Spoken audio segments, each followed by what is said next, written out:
Há 5 anos atrás, esse cara aqui era uma das maiores promessas do futebol italiano. Inclusive chegou a assinar um contrato com a Juventus, mas nunca conseguiu estrear pela equipe principal da velha senhora. E o que deixa tudo isso mais bizarro é que esse jogador em questão é norte-coreano. E ele não era qualquer jogador, ele era realmente um bom jogador. Não à toa chamou interesse da própria Juventus para contratar ele para a equipe principal.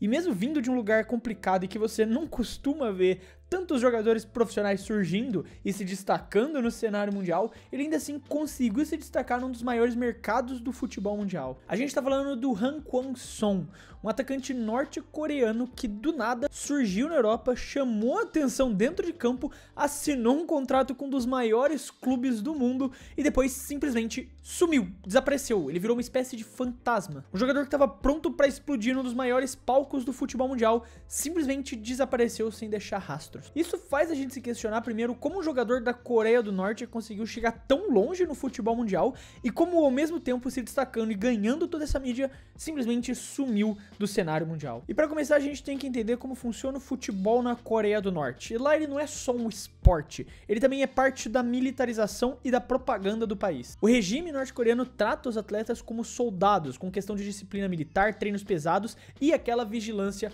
constante, porque lá qualquer atleta de alto nível é visto como um representante do orgulho nacional e não só como um indivíduo. E apesar de ser um lugar totalmente fechado, a Coreia do Norte já tem um plano antigo para conseguir exportar atletas. E o objetivo por trás desse plano é exatamente de mostrar essa força do país, tentar ganhar medalhas, tentar expor ainda mais o nome do país ao redor do mundo. No futebol feminino, por exemplo, o plano vem funcionando muito bem, já que as mulheres norte-coreanas ganharam a Copa do Mundo Sub-17 e Sub-20 nas últimas edições que tiveram, mostrando que o país vem investindo pesado no esporte. Agora, se no futebol feminino eles conseguiam montar seleções competitivas só com jogadoras se baseando dentro do futebol norte-coreano, pro futebol masculino o plano era totalmente diferente. Eles pegavam os seus principais talentos e exportavam eles para a Europa para que eles pudessem jogar lá em alto nível, voltar e representar então a seleção. Só que claro, tudo sempre muito controlado e com direcionamento do governo norte-coreano, sem a chance deles de fato escolherem o caminho que eles teriam. Isso porque na Coreia do Norte o esporte não é tratado só como entretenimento ou como uma carreira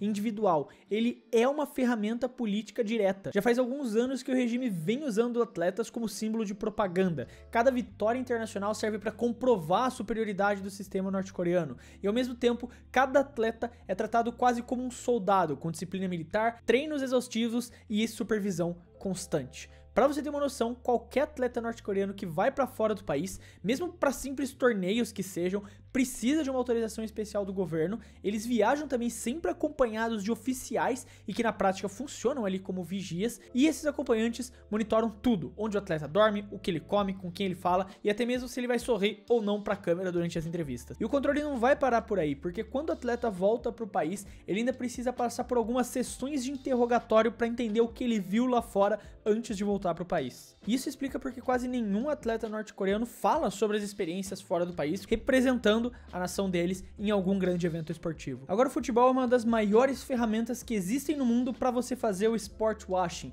lavar uma imagem a partir de bons resultados, a partir de grandes campeonatos, a partir de presença nas principais ligas do mundo. E esse era exatamente o plano com o futebol masculino. Com a seleção feminina bem encaminhada e eles conseguindo trabalhar bem só com as jogadoras do seu próprio país, no masculino o plano era exatamente esse, de revelar grandes craques para o futebol mundial. E o protagonista do nosso vídeo, Han Kwang-song, não foi nem o primeiro grande nome a fazer essa jornada, eles já tinham exportado alguns talentos antes dele, como o caso do Young Tae-se, que pode ser considerado o maior jogador da história da Coreia do Norte, inclusive tinha o apelido de Rooney asiático, jogando por vários clubes do futebol mundial, inclusive clubes de primeira divisão como o Colônia na Alemanha, mas ele passou a maior parte do tempo jogando no futebol japonês por clubes como o Kawasaki Frontale e o Shimizu S-Pulse. Mas mesmo ele com todo esse talento e todo o renome que tinha, teve as opções de carreira dele muito limitadas por conta do controle do regime sobre a carreira dele, o que fez com que o sucesso acabasse ficando muito abaixo do potencial que ele realmente tinha como jogador. E nem é questão de aproveitar a vida de jogador, jogadores como Young tinham, por exemplo, porque parte do salário, na verdade quase todo o salário, ia diretamente para os cofres do governo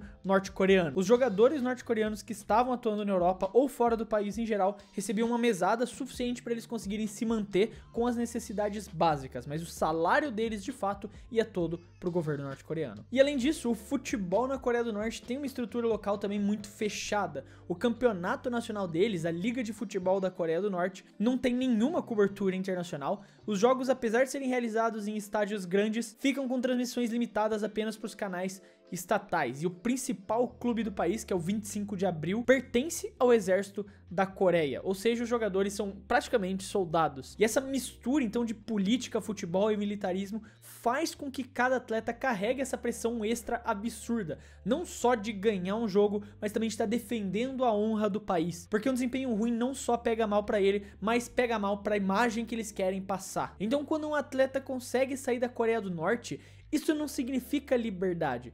Na verdade, é quase uma missão diplomática disfarçada de carreira. Ele é instruído a se comportar exemplarmente, mal falar com os jornalistas, não criar laços pessoais e, claro, enviar tudo de volta para o país. E foi então nesse contexto que o Han Kwang-song surgiu. Ele era um jovem talentoso, era um jogador que se destacava muito pela força física, pela velocidade e com o instinto de goleador que ele tinha. E ele não foi simplesmente descoberto por acaso, ele foi selecionado dentro de um projeto minucioso onde pouquíssimos atletas foram escolhidos para representar o país lá fora. O regime realmente acreditava que ele poderia ser o cartão de visita da Coreia do Norte na Europa, mostrar que eles também poderiam produzir um craque mundial. E o Han Kwang-song foi um dos raríssimos atletas escolhidos nesse programa porque ele era realmente diferente. Ele tinha altura, ele tinha força, ele era rápido, ele tinha o faro de gol.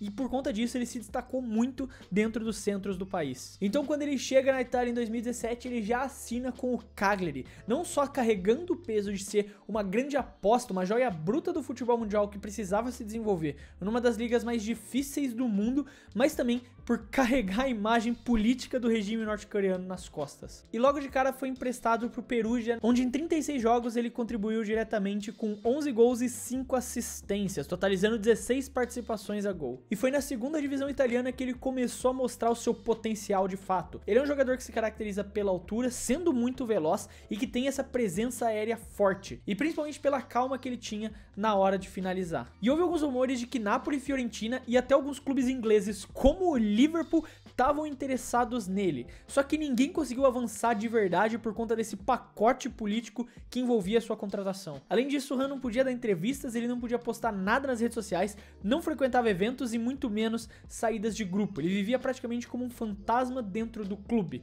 Uma das poucas entrevistas oficiais que se tem dele é um vídeo publicado no próprio canal oficial do Cagliari contando um pouco sobre a rotina dele. E com essa dificuldade de conseguir fechar um contrato com um clube maior por conta das imposições do governo norte-coreano, o próprio Perugia chegou a oferecer um contrato para fechar com ele, que supostamente teria sido barrado, pois queriam que esse jogador que tinha qualidade para estar em um grande clube jogasse num clube que realmente tivesse nome, não ficasse preso nessa segunda divisão que não iria beneficiar de alguma forma a imagem que eles queriam passar. Até que em 2019 a Juventus apareceu na jogada. Eles apareceram com uma proposta que parecia interessante: contratar o Han e colocar ele no time sub-23 para ele ganhar ritmo e eventualmente subir até o time principal. E um fato é que a Juventus realmente acreditava no potencial do Han. Eles achavam que era um jogador que, se fosse bem trabalhado, com as características que ele tinha no futebol italiano, poderia ser um grande jogador e um grande centroavante pela equipe. Foi então que num primeiro momento eles fecharam um acordo de empréstimo com o Cagliari para ele jogar no sub-23 da Juventus, e nesse empréstimo ele atuou em 17 partidas e acabou não marcando nenhum gol,